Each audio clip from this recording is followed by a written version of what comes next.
The fluorescent lights in the family court waiting room buzzed like dying insects, casting a sickly yellow glow over the peeling linoleum floors. I sat on a plastic chair that had been bolted to the wall, my hands folded in my lap to hide their trembling. The air smelled of stale coffee and desperation, a scent I'd grown intimately familiar with over the past 6 months since Derek had filed for divorce. My daughter Emma slept against my shoulder, her tiny hand clutching the frayed edge of my cardigan. She was 3 years old and blissfully unaware that today, her father planned to take everything from me, including her. I'd arrived at the courthouse 2 hours early, partly from anxiety, and partly because I couldn't afford to miss the single bus that came through our neighborhood at dawn. My court-appointed lawyer had called yesterday to cancel some family emergency that couldn't wait. He'd assured me the judge would grant a continuance, that I shouldn't worry. But Derek's lawyer was Nathan Ashworth, a shark in a $1,000 suit who'd never lost a custody case. I knew there would be no continuance. Not for someone like me. The waiting room gradually filled with other broken families, but I barely noticed them. My mind kept replaying Derek's words from our last phone call. "You'll have nothing, Sarah. Not the house, not the car, not even Emma. You're a broke waitress who can barely keep the lights on. What judge would give a child to someone like you?" He wasn't wrong. After he'd drained our joint account and moved in with his mistress, my former best friend Jennifer, I'd been scrambling to survive. The small apartment I'd found in the rundown part of town cost nearly all of my paycheck from the diner. The rest went to the sitter who watched Emma during my double shifts. I was drowning, and Derek knew it. "Sarah Mitchell?" A bailiff called my name, his voice echoing off the institutional walls. My heart seized. I gently shook Emma awake, gathering our things, a diaper bag with a broken zipper, my purse held together with safety pins, and a folder containing the few documents I'd managed to gather, pay stubs, rental agreement, character references from my manager at the diner. "Mama, I'm sleepy," Emma whimpered, rubbing her eyes. "I know, baby. Just a little longer." The courtroom was smaller than I'd imagined from TV shows, but infinitely more terrifying. Derek sat at the plaintiff's table with Nathan Ashworth, both of them looking crisp and confident in their designer suits. Derek's hair was freshly cut, his teeth unnaturally white from recent bleaching. He'd transformed himself since leaving me, shedding the beer gut and wrinkled t-shirts for a polished veneer that money could buy. He didn't even glance at Emma. I made my way to the defendant's table, acutely aware of my thrift store dress and scuffed shoes. The hem had come loose that morning, and I'd had to safety pin it in the courthouse bathroom. I set Emma down in the chair beside me, my hands shaking so badly I could barely open my folder. "Ms. Mitchell, where is your legal representation?" Judge Morrison peered at me over her reading glasses, her expression already impatient. "Your Honor, my court-appointed attorney had an emergency," he said. "This court does not grant continuances for personal convenience." She cut me off. "You should have arranged backup counsel." "With what money?" I wanted to scream. Instead, I said quietly, "I understand, Your Honor. I'm prepared to represent myself." Nathan Ashworth smiled, a predator scenting blood. Derek leaned back in his chair, arms crossed, that smug expression on his face that I'd once found charming and now made my stomach turn. "Very well, Mr. Ashworth. You may proceed." What followed was a systematic destruction of my character. Nathan painted me as an unfit mother, unstable employment, inadequate housing, no family support system. He produced photographs of my apartment building, making it look like a condemned crack house rather than the modest but clean home I'd worked so hard to provide. He called Derek's mother as a witness, who testified, perjured herself really, that I'd always been neglectful and emotionally unstable. I sat there, voiceless and powerless, watching my life disintegrate. Emma played quietly with a small doll I'd bought her from the dollar store, unaware that her father was trying to erase me from her existence. When it was my turn to speak, I stumbled through my defense. I had no lawyer's eloquence, no practiced arguments, just the truth. That I loved my daughter, that I worked 2 jobs to provide for her, that Derek had abandoned us for another woman, and now wanted to punish me for his guilt. "Ms. Mitchell," Judge Morrison interrupted, her tone suggesting she'd already made her decision. "The court must consider the child's best interests. Mr. Mitchell can provide stability, a 2-parent household, financial security. He cheated on me with my best friend. The words burst out before I could stop them. He emptied our bank account and left us with nothing. He hasn't seen Emma in 6 months, hasn't paid a dime in support, and now he wants to take her just to hurt me. Ms. Mitchell, control yourself or I'll hold you in contempt. Tears streamed down my face. This wasn't a courtroom. It was an execution chamber, and I was completely defenseless. Your Honor, if I may, the voice came from behind me, deep and smooth as expensive whiskey. It carried an authority that made everyone in the room turn toward the door. I twisted in my seat and felt the air leave my lungs. The man standing in the courtroom entrance was unlike anyone I'd ever seen. Tall, well over 6 feet, with dark hair swept back from a face that could have been carved from marble. He wore a charcoal suit that probably cost more than I made in 6 months, perfectly tailored to broad shoulders and a lean frame. But it wasn't his appearance that made my breath catch. It was the aura of absolute power that radiated from him like heat from a flame. 2 men in dark suits flanked him, clearly security, their eyes constantly scanning the room with professional wariness. Everyone in the courtroom seemed to shrink in his presence, including Nathan Ashworth, whose confident smirk had vanished.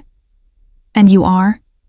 Judge Morrison's voice had lost its sharp edge, replaced by something almost deferential. Dante Salvatore, Your Honor. I'm here to represent Ms. Mitchell. He moved into the room with the fluid grace of a predator, his footsteps silent on the courthouse floor. One of his security guards remained by the door, while the other took up position along the side wall. I couldn't speak. I couldn't breathe. I had no idea who this man was, or why he was here. But the way Derek had gone pale at the mention of his name told me everything I needed to know about the kind of power Dante Salvatore wielded. He approached our table, and I caught his scent. Sandalwood, and something darker, more dangerous. His eyes met mine for the briefest moment, and I saw something flicker in those cold, dark depths. Recognition? Impossible. I'd never seen this man before in my life. Your Honor, I apologize for my tardiness, Dante said, his voice never rising above conversational volume yet somehow commanding absolute attention. There was an unavoidable delay. I trust you'll permit me a few moments to confer with my client before we proceed. It wasn't really a question. Judge Morrison nodded, looking flustered in a way I'd never seen a judge look before. Of course, Mr. Salvatore, we'll take a 15-minute recess. As the judge retreated to her chambers, Dante turned to face me fully. Up close, he was even more devastating. Features too perfect to be merely handsome. A slight scar cutting through his left eyebrow that only added to his dangerous appeal, but it was his eyes that held me captive. Dark as midnight, they seemed to see straight through every defense I'd ever built. Ms. Mitchell, he said softly, extending his hand. We should talk. I stared at his hand. Strong, elegant fingers, a watch that probably cost more than my car had, and then up at his face. I don't understand. I can't afford. You don't need to afford me. He glanced at Derek and Nathan, who were watching us with transparent alarm. His expression didn't change, but something shifted in the air, a promise of violence so subtle and so certain that I saw Derek actually flinch. Consider me a concerned party with an interest in seeing justice done. I should have been suspicious. Should have questioned why a man who clearly moved in circles of wealth and power beyond my comprehension would offer to help a broke waitress. But I was drowning, and he was offering me a lifeline. Okay, I whispered. His hand closed around mine, warm and strong, and for the first time in 6 months, I felt something other than despair. I felt hope. And I felt something else, something that terrified me almost as much as losing Emma.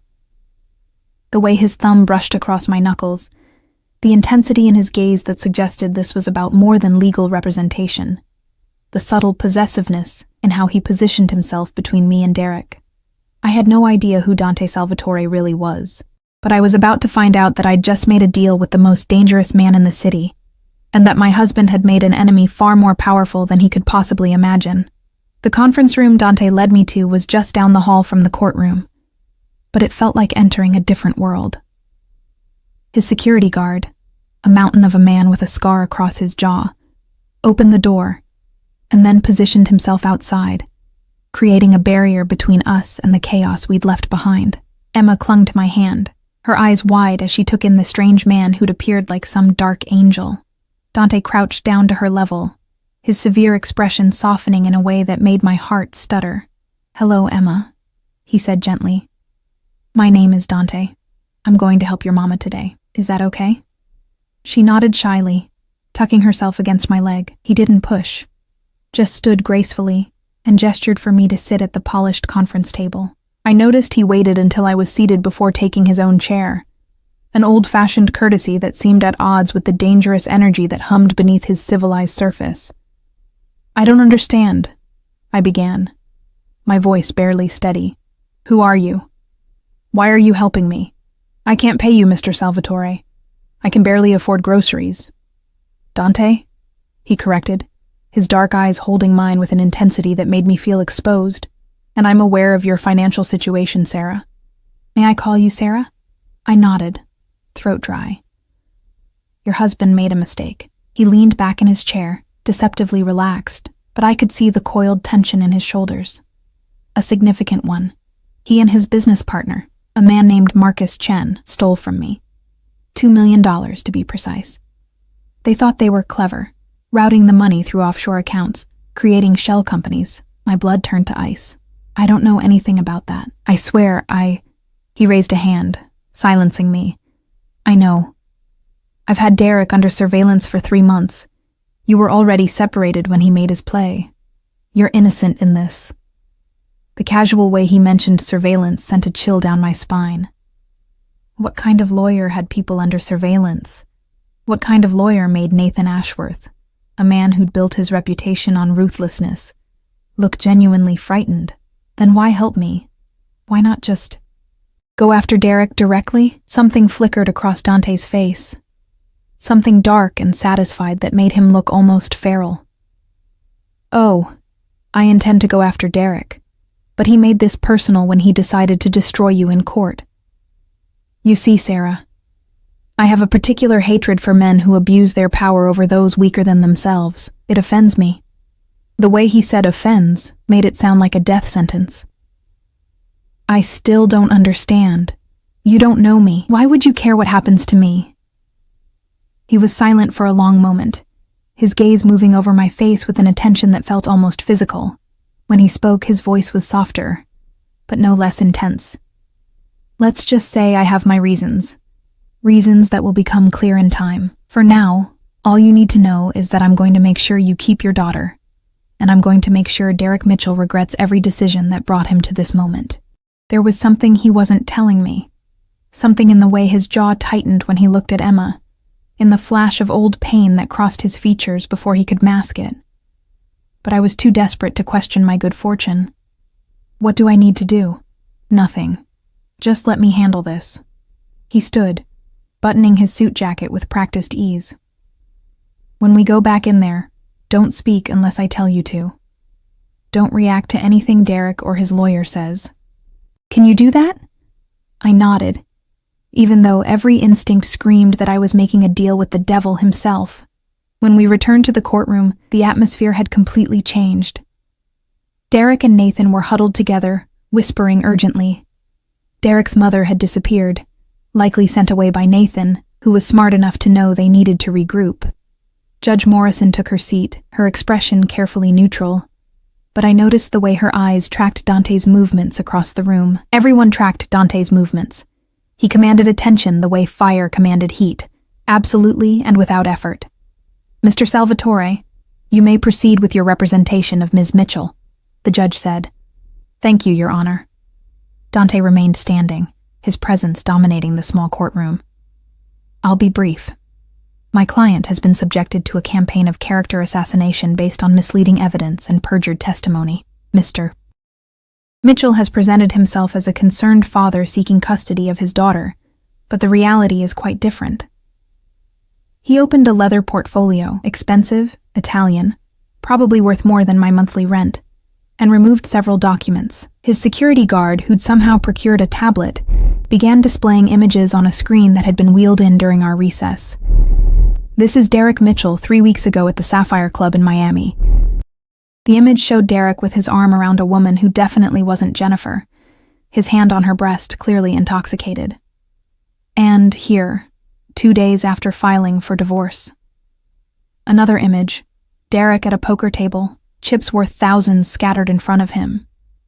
And my personal favorite, Derek Mitchell 5 months ago, the day before he emptied his joint account with Ms. Mitchell, depositing a cashier's check for $50,000 into a private account his wife knew nothing about.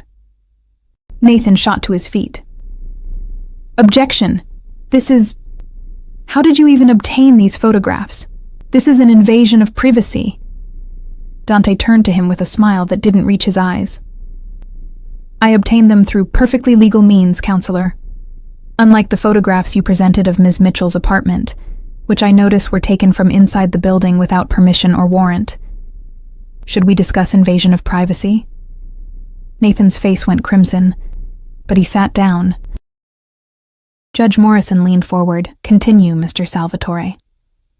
Derek Mitchell is not seeking custody because he loves his daughter. He hasn't seen her in 6 months, hasn't called, hasn't sent birthday gifts, hasn't asked about her well-being. He's seeking custody for 2 reasons: to punish his ex-wife for his own guilt, and to create the appearance of stability while he's under investigation for financial crimes. Derek jumped up.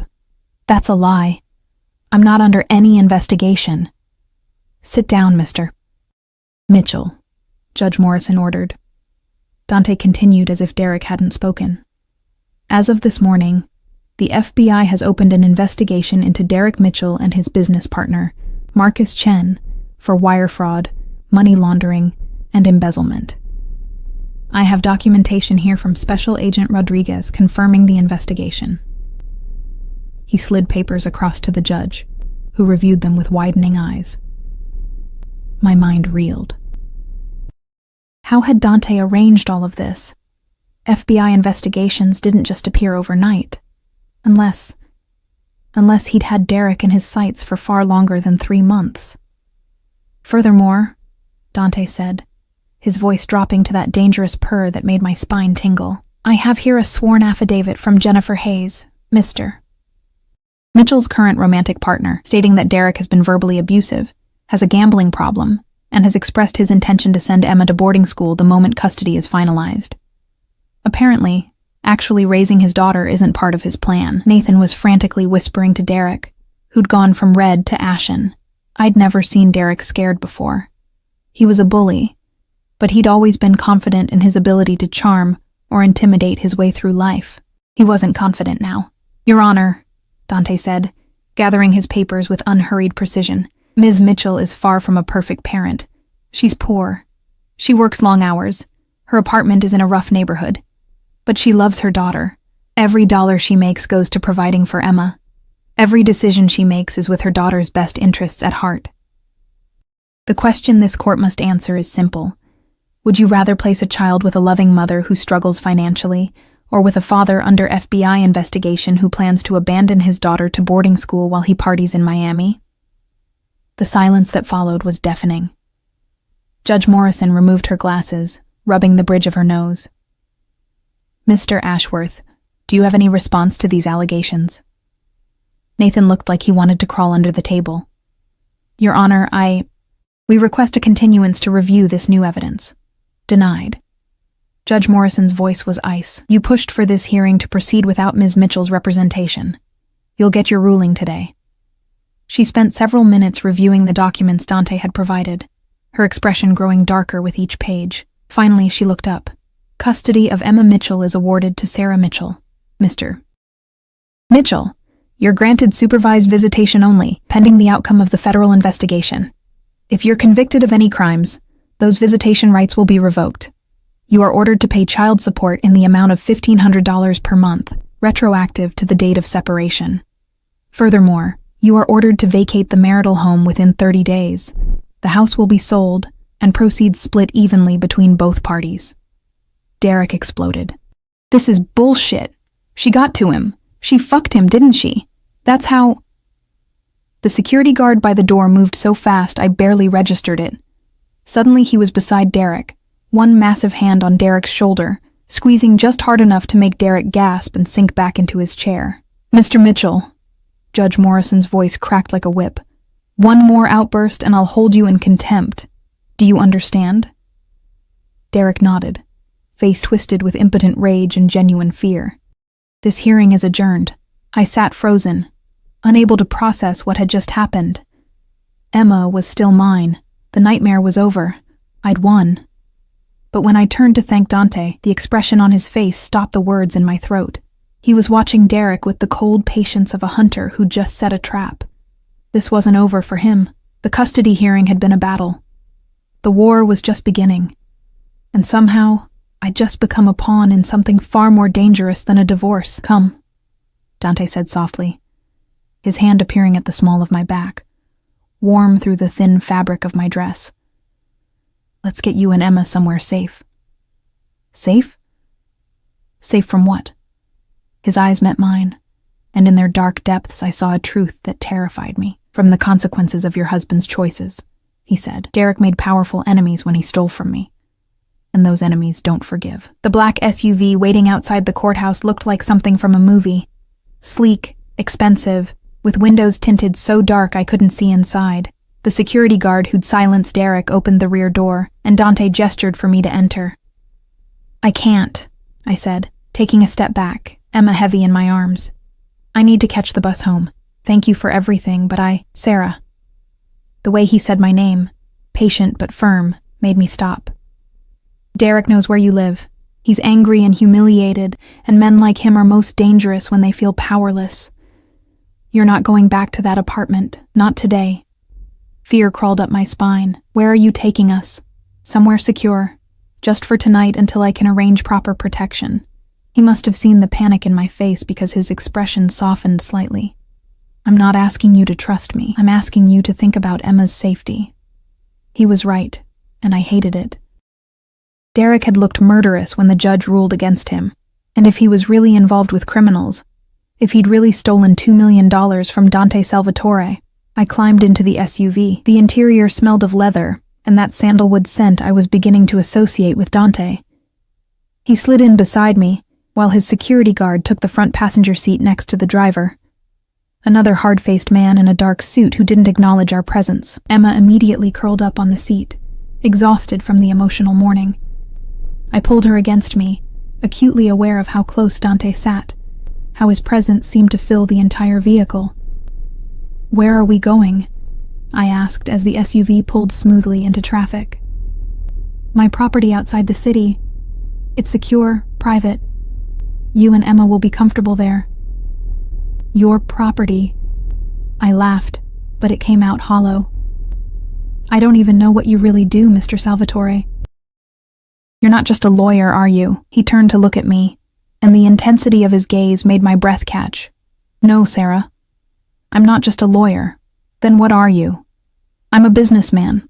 I handle acquisitions, investments, negotiations. Sometimes those negotiations require a certain degree of persuasion that conventional businessmen aren't comfortable with. It was the most elegant way of saying criminal I'd ever heard. You're with the Mafia. It wasn't a question. He smiled. A real smile this time, though it held more darkness than humor. That's a very outdated term, but yes. I suppose some people would call me that. I prefer to think of myself as someone who operates in the gray spaces between legal and illegal.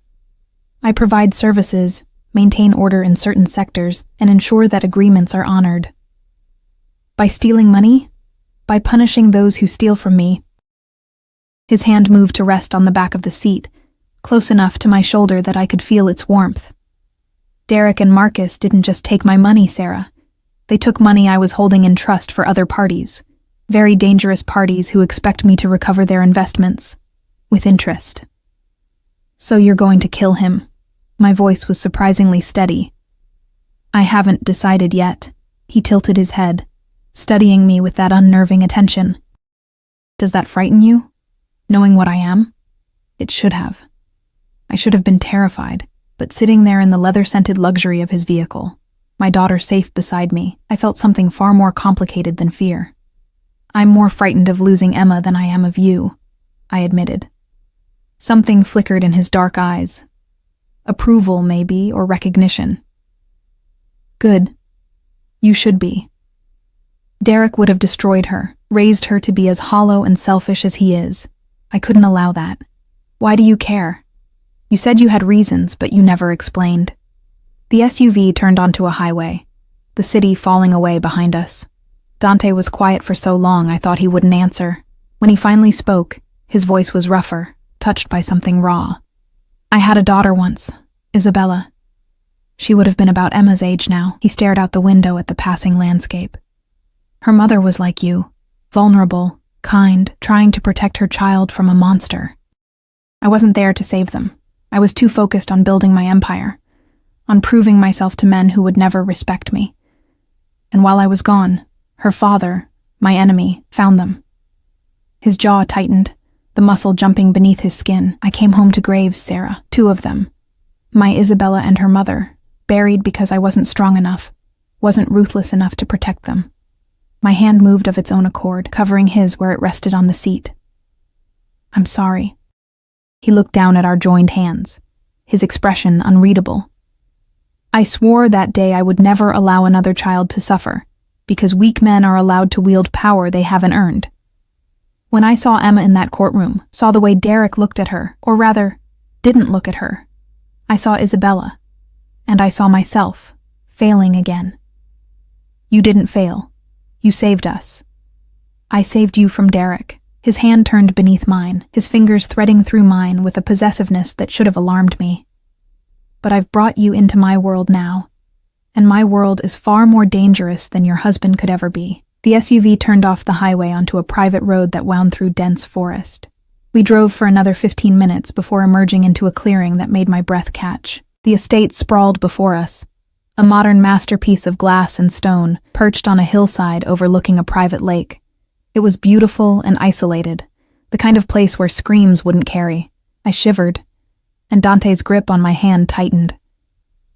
You're safe here, he said quietly. I give you my word. And what's your word worth? Everything. The single word carried absolute conviction. In my world, Sarah, your word is your currency. Break it, and you're dead. I don't break my word.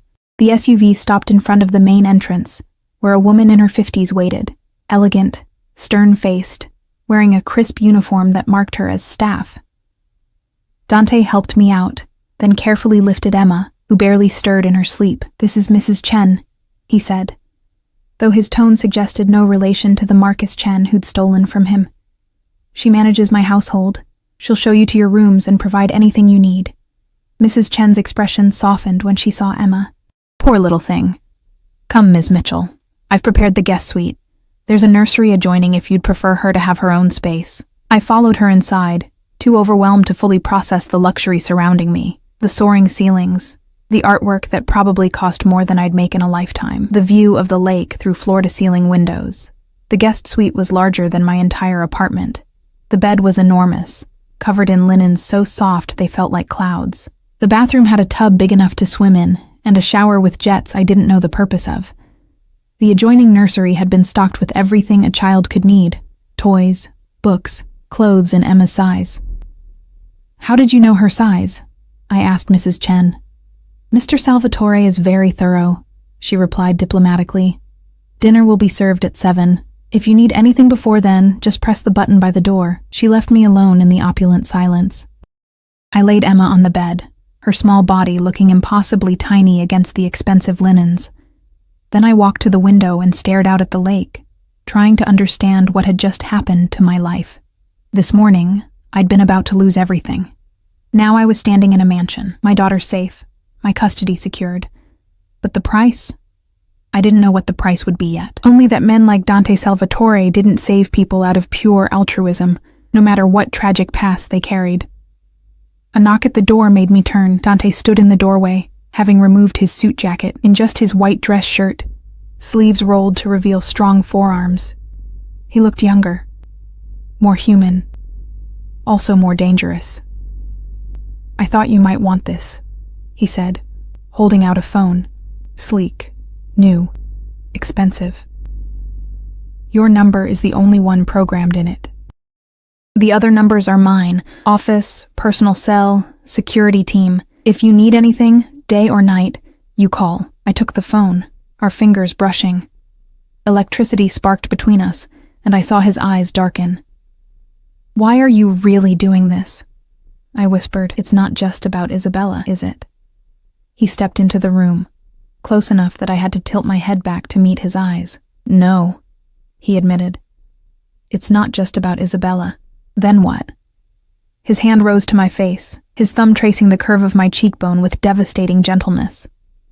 "When I researched Derek, I found photographs of you, from before he destroyed your spirit. You were laughing in one of them, your whole face lit up with joy. And I thought I would do anything to see that light again. You don't even know me. I know enough." His voice dropped to that dangerous purr. "I know you're brave. I know you fight for what matters. I know you'd sacrifice anything for your daughter. And I know that something in me recognized something in you the moment I saw those pictures, Dante. I didn't know what I was asking for him to step back, to step closer. "I won't touch you," he said, though his hand still cradled my face. "Not unless you ask me to. You've been through enough without me adding to your burdens. But I need you to understand something, Sarah. Derek took you for granted. He had something precious and threw it away. I don't make that mistake. What are you saying?" "I'm saying that you're under my protection now. Mine to guard, mine to care for. And I'm a possessive man, Sarah. When something belongs to me, I don't share. I don't let go. I should have been terrified, should have run from the dark promise in his words. Instead, I felt my heart racing for an entirely different reason. I'm not a possession," I managed. "No," he agreed, his thumb still stroking my skin. "You're something far more valuable. You're a choice I'm making, and I always protect my investments." Then he stepped back, breaking the spell, leaving me cold where his touch had been. "Rest," he said, his voice returning to that controlled calm. "We'll talk more at dinner. There are things you need to know about Derek's situation, about what's coming." He was at the door when I found my voice. "Dante? Thank you for everything." He looked back at me, and the intensity in his gaze made me feel naked despite being fully clothed. "Don't thank me yet, Sarah. You don't know what I'm going to ask from you in return." Then he was gone, leaving me alone with my sleeping daughter and the terrifying realization that I'd just traded one cage for another. This one was gilded and beautiful, but it was still a cage, and the man who held the key was far more dangerous than any husband could ever be. I didn't sleep. How could I, when every surface in the room whispered of wealth I'd never imagined, when the silence of the estate pressed against me like a physical weight? Emma slept peacefully, her small chest rising and falling with the innocence of a child who didn't understand that our lives had fundamentally changed. At 6:30, I showered in that ridiculous bathroom, using products that probably cost more than my weekly grocery budget. Mrs. Chen had left clothes in my size. A simple black dress that fit perfectly, undergarments still in their packaging, even shoes. I tried not to think about how Dante had known my measurements, had planned this before ever walking into that courtroom. He'd been watching me. For how long? Emma woke as I was drying my hair, her eyes wide and uncertain in the unfamiliar room. "Mama, where are we?" "Somewhere safe, baby." I pulled her into my arms, breathing in her little girl scent of baby shampoo and innocence. "Are you hungry?" Mrs. Chen appeared exactly at 7, as if she'd been monitoring our room. She led us through corridors lined with art I didn't understand but knew was priceless, down a sweeping staircase to a dining room that could have seated 20 people comfortably. Dante sat at the head of the table, dressed casually now in dark slacks and a navy sweater that made his eyes look almost black.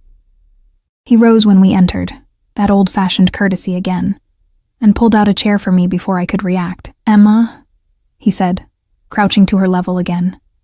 "I asked Mrs. Chen to make mac and cheese. Is that okay?" My daughter nodded shyly, and something in my chest cracked at the sight of this dangerous man being so gentle with her. Dinner was surreal. Mrs. Chen served courses I couldn't name, wine I didn't drink because I needed to stay sharp. And through it all, Dante watched me with that unsettling intensity. Emma ate her mac and cheese, occasionally asking questions about the house, the lake, the boats she could see through the windows. Dante answered each question patiently, never condescending, treating her like a person worth listening to. Derek had never done that. After Emma had eaten, Mrs. Chen appeared with a warm smile. "Would you like to see the library, Emma? I have some picture books I think you'd enjoy."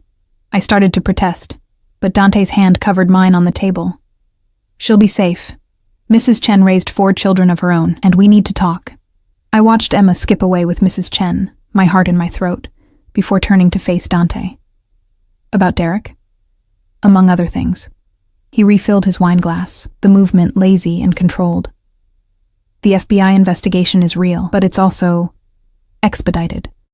I have contacts who owed me favors. Derek and Marcus will be arrested within the week. The evidence is substantial. They'll both face significant prison time. You orchestrated all of this. I accelerated what was inevitable. They were sloppy, arrogant. They would have been caught eventually. I simply ensured it happened on my timeline." He took a sip of wine, his eyes never leaving mine. "Derek will spend the next 10 to 15 years in federal prison. He won't be a threat to you or Emma. And Marcus? Marcus is a different problem." Dante's expression hardened. "He was the one who approached Derek, who planned the theft. He has connections. Not as powerful as mine, but dangerous nonetheless. He'll try to make a deal with the FBI. Give them bigger fish to fry in exchange for a reduced sentence. You. Me." He smiled, but it was all edges. "It won't work. I'm very good at keeping my hands clean, but it means Marcus will be desperate, and desperate men are unpredictable. Which is why you and Emma can't go home." My stomach dropped. "For how long?" "Until I've handled the situation permanently." The casual way he said permanently made my blood run cold. "You're going to kill him. I'm going to ensure he's no longer a problem." Dante leaned back in his chair, studying me. "Does that bother you? Knowing that I'll do whatever is necessary to protect what's mine? I'm not yours. Aren't you?" He set down his wine glass with deliberate care. "You're living in my house, wearing clothes I provided, eating food I paid for. Your daughter is safe because I made her safe. Your ex-husband is facing prison because I made it happen. At what point, Sarah, do you think you stopped belonging to yourself and started belonging to me?" I shot to my feet, anger flooding through me. "I'm not some possession you acquired. I didn't ask for any of this." He stood as well, moving around the table with that predatory grace.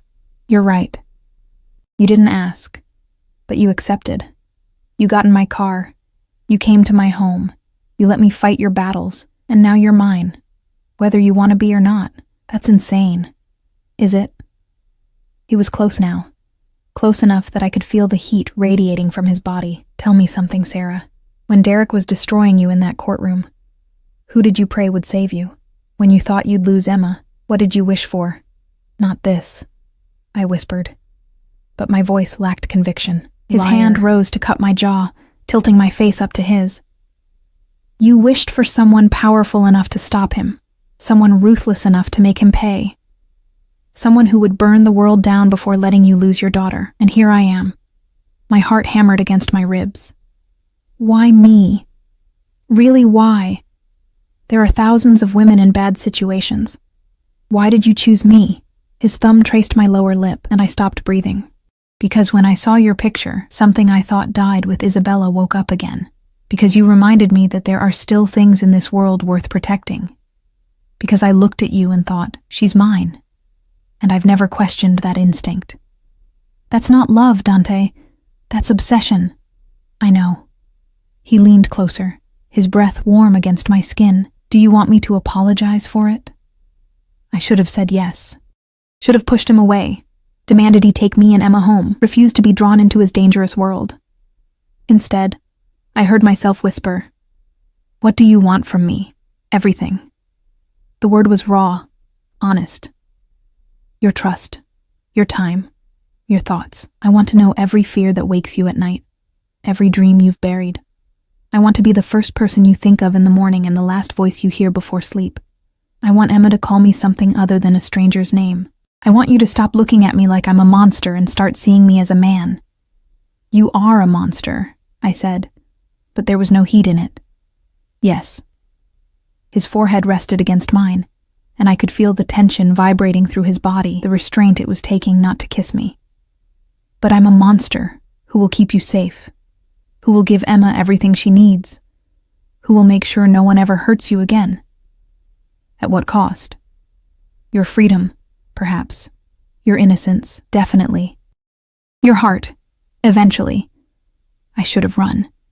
Every rational part of my brain screamed at me to grab Emma and flee, but I'd been drowning for so long, and Dante was air and fire and dark promises that terrified and thrilled me in equal measure. I can't. I breathed. I can't give you what you want. You already have. He pulled back slightly, his dark eyes searching mine. You're just too afraid to admit it, but that's all right, Sarah. I'm a patient man. I can wait for you to catch up. A sound from the hallway made us both turn. Mrs. Chen stood in the doorway, Emma sleeping against her shoulder.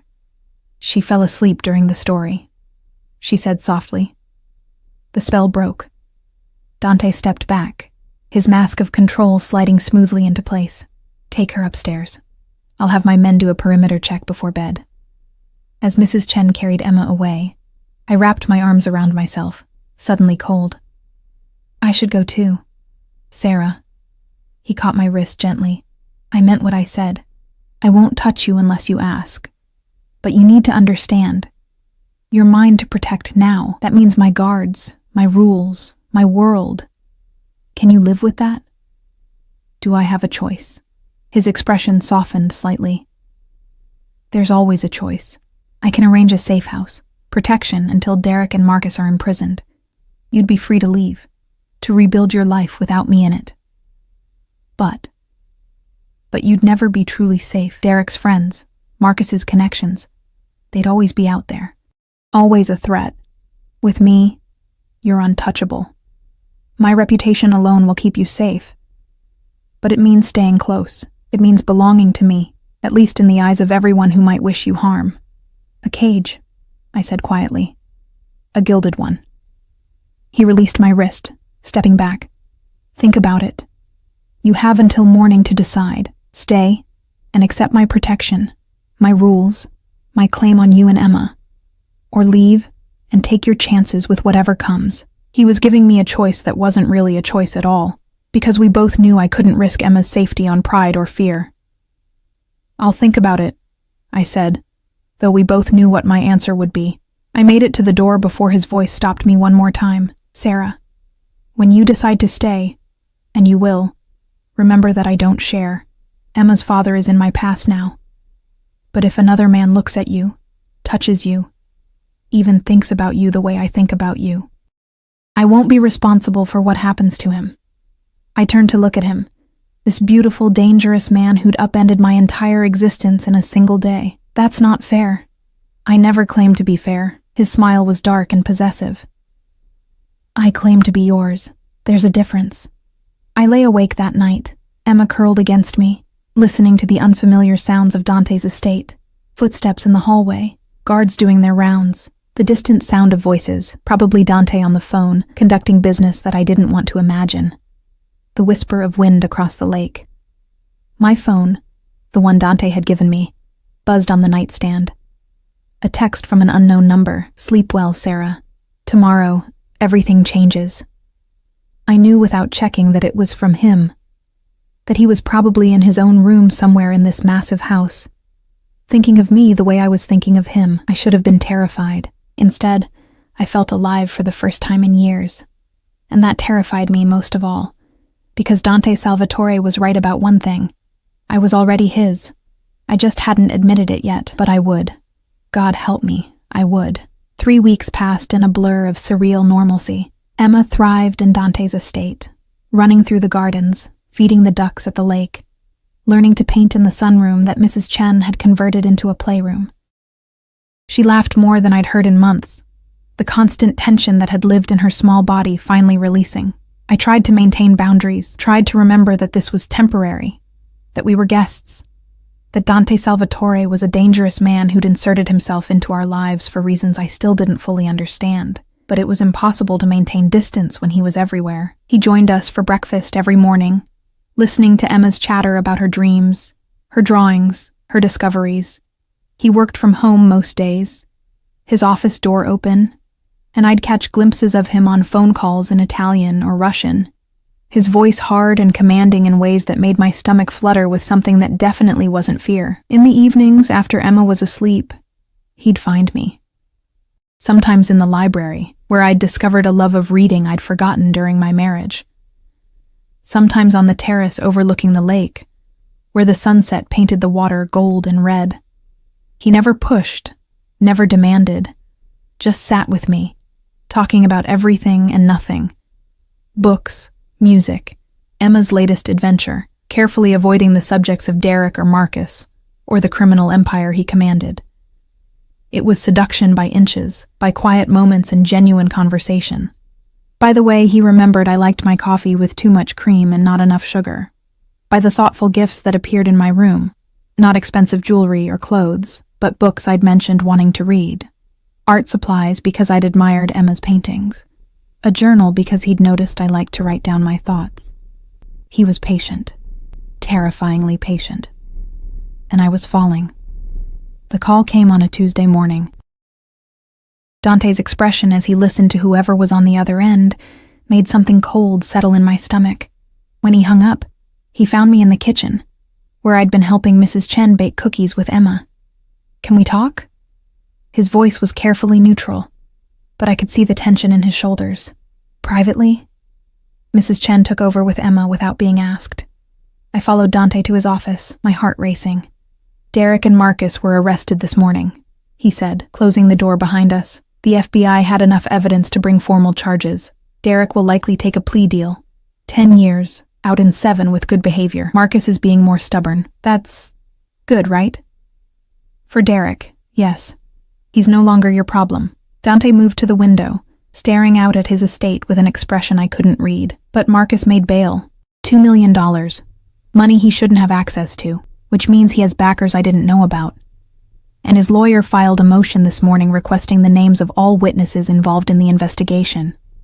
Including me. Including you." He turned to face me, and for the first time since I'd met him, I saw something like fear in his dark eyes. "He knows you're the reason his case is so strong. The financial records I provided to the FBI, the custody hearing that put Derek's theft in the spotlight, it all traces back to you being under my protection. Marcus isn't stupid. He'll understand what that means. What does it mean? It means he'll try to use you against me." Dante crossed to me in 3 long strides, his hands gripping my shoulders. "He'll think that hurting you will hurt me, that taking you will give him leverage, and he'd be right." My breath caught at the raw admission in his voice. "I need you to leave," he said, and my heart cracked. "I have a house in Switzerland, private, secure, under a name that can't be traced to me. I'll send Mrs. Chen with you, guards.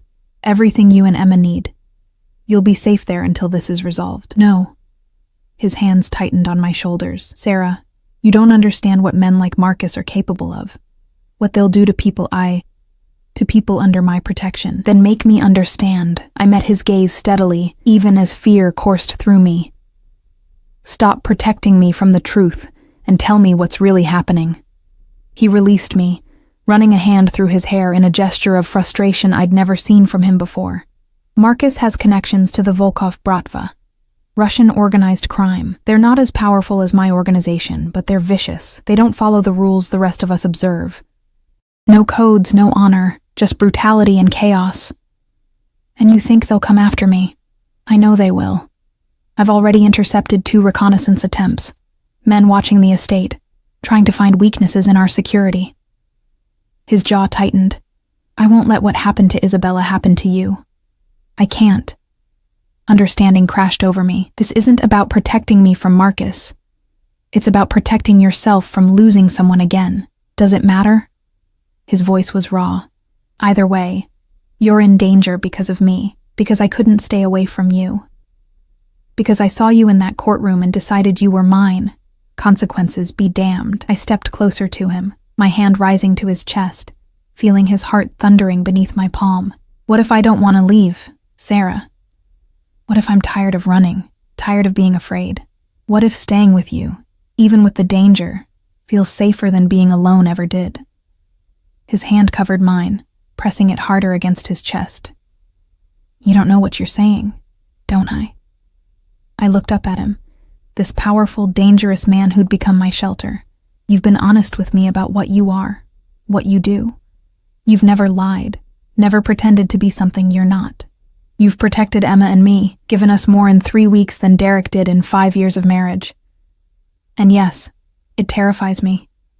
You terrify me. But not because I think you'll hurt me. Then why? Because I'm falling in love with you, and I don't know how to survive that. The words hung between us, raw and honest, and impossible to take back. Dante made a sound low in his throat, something between a groan and a prayer, and then his mouth was on mine. The kiss was everything I'd imagined, and nothing I'd prepared for.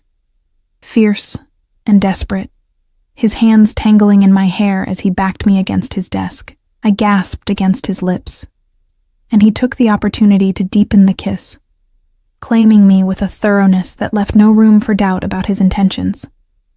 Mine, he growled against my mouth. Say it. Yours, I breathed, and felt him shudder. He pulled back, his forehead resting against mine, both of us breathing hard. I can't send you away now, not after that. You understand what you've done? You've given me something to lose again, something Marcus can use against me. Then don't lose. I cupped his face, forcing him to meet my eyes. You said you're powerful. You said you protect what's yours. So protect us, fight for us, and let me fight alongside you instead of hiding me away like I'm something fragile. You are fragile compared to the forces arrayed against us. Maybe. But I'm also stronger than you think. I survived Derek. I survived poverty and fear, and nearly losing my daughter. I can survive this too. We can survive this. His kiss this time was gentler, reverent, like I was something precious he was afraid to break. I've never wanted anything the way I want you, he admitted against my lips. It's terrifying. Good. I smiled. Now you know how I feel every time you look at me. The attack came 2 nights later. I woke to the sound of gunfire, sharp cracks that shattered the peaceful silence of the estate.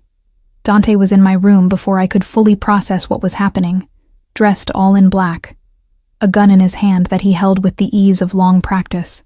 Stay down, he ordered, already moving to the window. They breached the south perimeter. My men are engaging.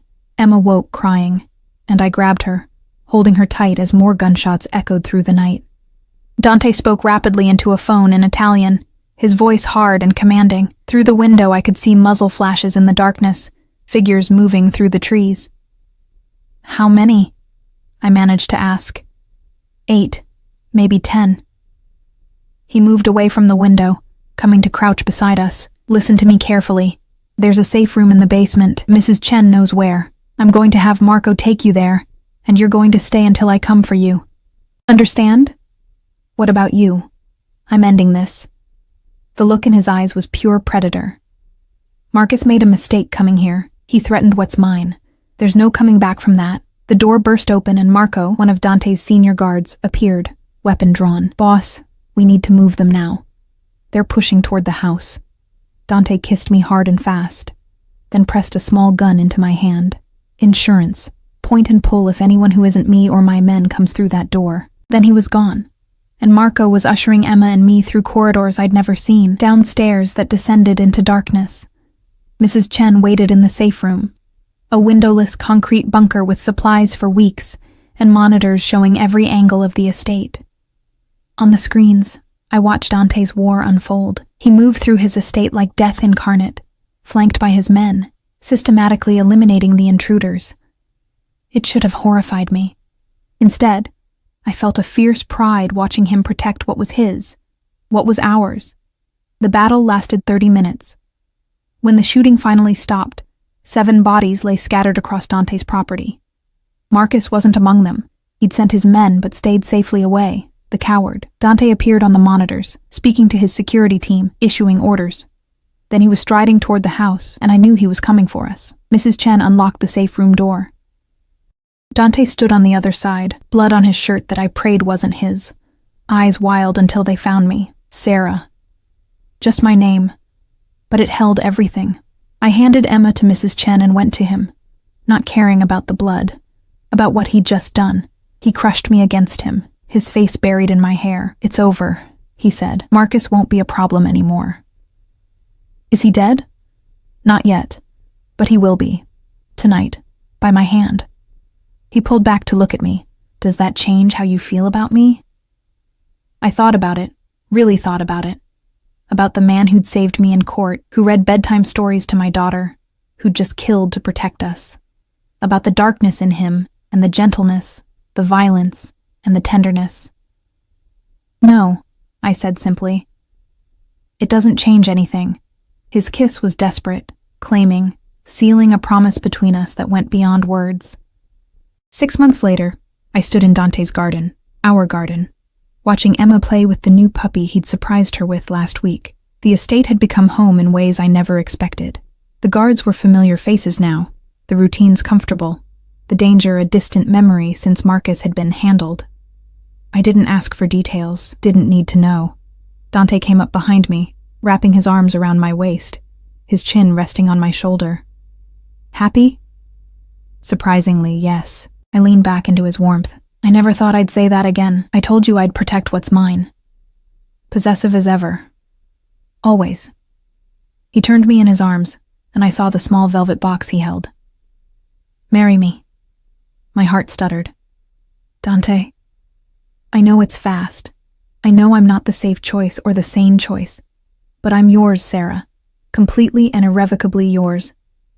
And I want the world to know it. I want Emma to have my name, my protection. Everything I can give her. I want to wake up every morning with you in my bed and fall asleep every night knowing you're mine. Say yes. I looked at the ring.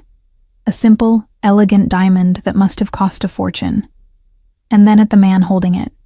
This dangerous, powerful, surprisingly gentle man who'd saved me and claimed me and loved me with an intensity that still took my breath away.